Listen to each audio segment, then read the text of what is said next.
سلام دوستان، خوش اومدید به ویدیوی آنباکس یه بسته چمس 26. کارتش هم تازه اومده و یک هیروز 26.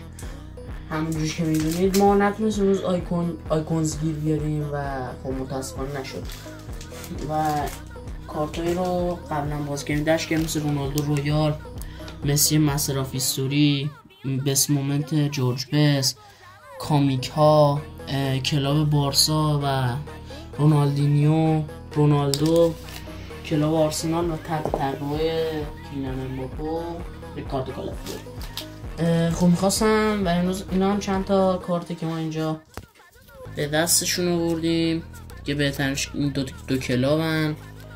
خلاصه دیگه براتون میگم که ما امروز این دو بسته رو آنباکس کنیم.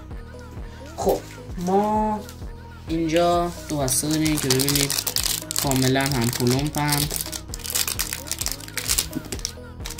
خب واقعا کاملا هم پلومپ.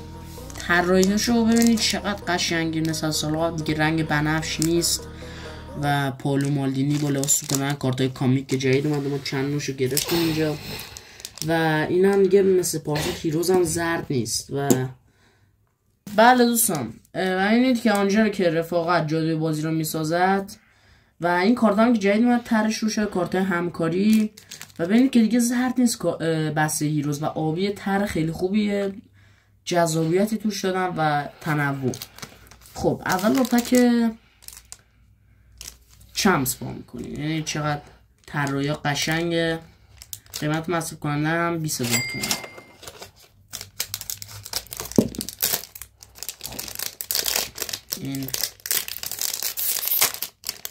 این چی توشه که ادوانس ما میده. بله ادوانس روتبن نیسل روی، ادوانس نسبتا خوبیه.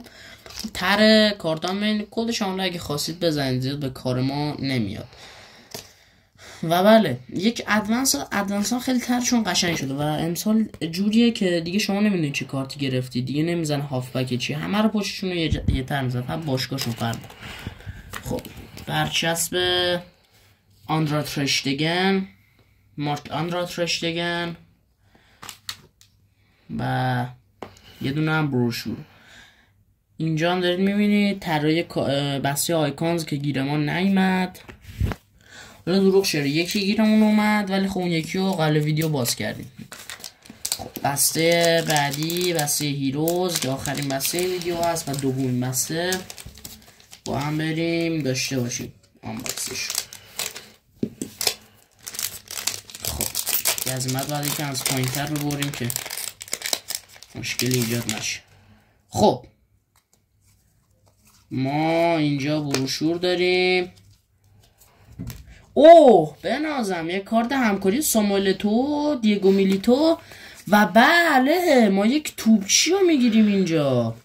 ما گابریل ژسوس رو میگیریم و یک آرسنالی میگیریم. ما یک کد آرسنالی من نمیتونم بدم ببخشید، واقعا آرسنال رو دوست دارم و گابریل ژسوس حداقلش کاش یوکرس رو میداد ولی خب اب نداره، ما راضیم به رضای خدا.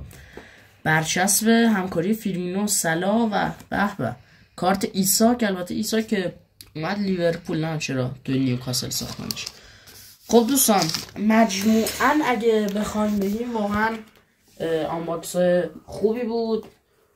3 کارت گرفتیم با برچسب متنوع و مینی فیگور و اینا. و یک نکته هم بگم، کارت بسای آیکون 3 تا کارت توشونه بدون مینی فیگور و 3 تا برچسب، ولی خب قیمتش گرون داره و 40,000 تومان. من چرا قیمتشو بردم بالا، بسای هیروز هم گرون شده و 35,000 تومان و بسای چمس هم 20,000 تومان. ما همیشه در سال این اولین قیمتی بود در این دو سالی که معرفی شد و همیشه در سال یه رشد قیمتی هم داشته، مثلا تا اواسط سال همیشه 2,000 تومان بسا گرونتر می شده و خب اینو باید کینی واقعا پیگیری کنه.